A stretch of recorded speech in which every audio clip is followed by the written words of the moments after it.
Wriggle the caterpillar joins a marathon. Wriggle grew and grew inside his egg until there wasn't any more room, and, with a big plop, suddenly found himself in the garden. He was bright green, just like the grass, and felt very small in the big outside world. The sky was blue with a few fluffy white clouds, and as he crawled along, he began to feel very hungry. He found a large plant that looked delicious to eat and thought, "I'll just take a bite out of this leaf."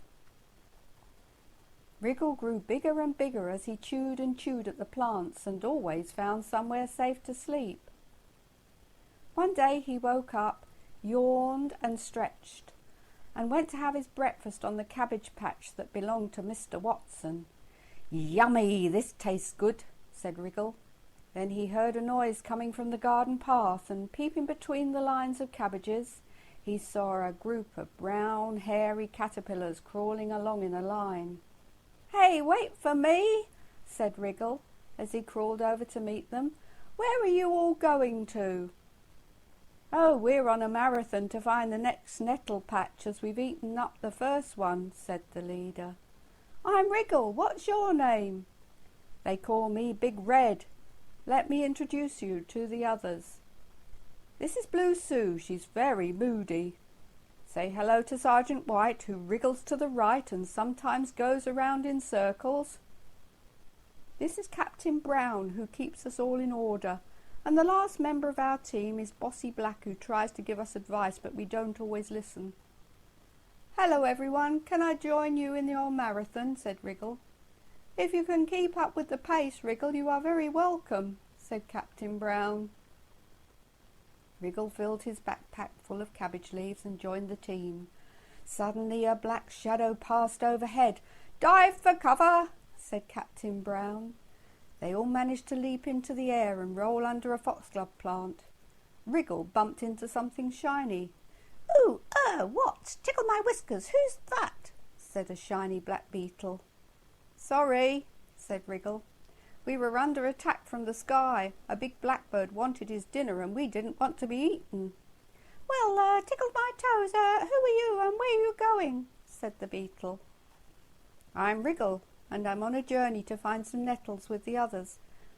"Well, flap my wings and tickle my nose. Can I join you?" said the beetle. "Yes, of course, as long as you can keep up," said Wriggle. "What is your name?" "Well, I'll be tickled. I'm called Sparkle, as I shine in the sunlight," said the beetle.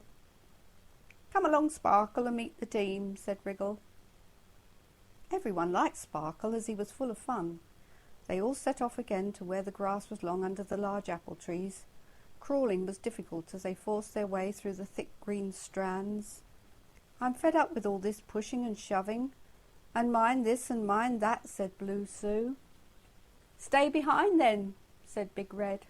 "All right, I will, and I hope you trip over a stick or something." "Well, that's not a very nice thing to say," said Bossy Black. "If you stay here you might get eaten up by something nasty." Just then a large green frog saw what was going on and waited for his moment, then suddenly pounced into the middle of the three of them while they were arguing. "Look out!" shouted Captain Brown.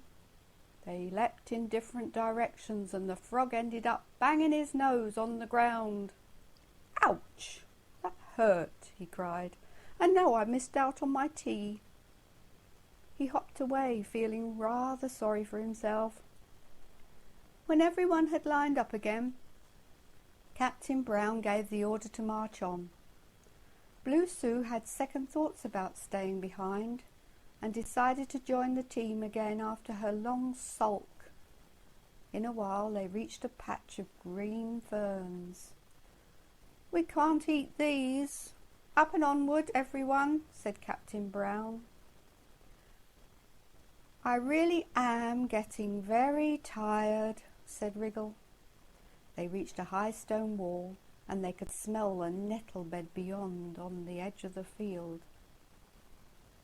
"What shall we do now?" said Big Red. Sergeant White sat down and frowned. Let me think. How about Looking at the wall again, he spied a hole just big enough for the team to get through. "Now get in line and follow me, everyone. I know what's best." And he wriggled around to the right a few times, then pointed to the hole. "All right, clever clogs," said Blue Sue. "Follow him. He knows it all." "Now then, that's enough of that. Let's all get going because I'm feeling very hungry," said Captain Brown. They squeezed and they squashed, and they all wriggled their way through the hole in the wall. Sparkle slipped through quickly and said, "Thanks, everyone, for letting me share your adventure. Oh, tickle my toes, I have new places to visit. Goodbye, friends."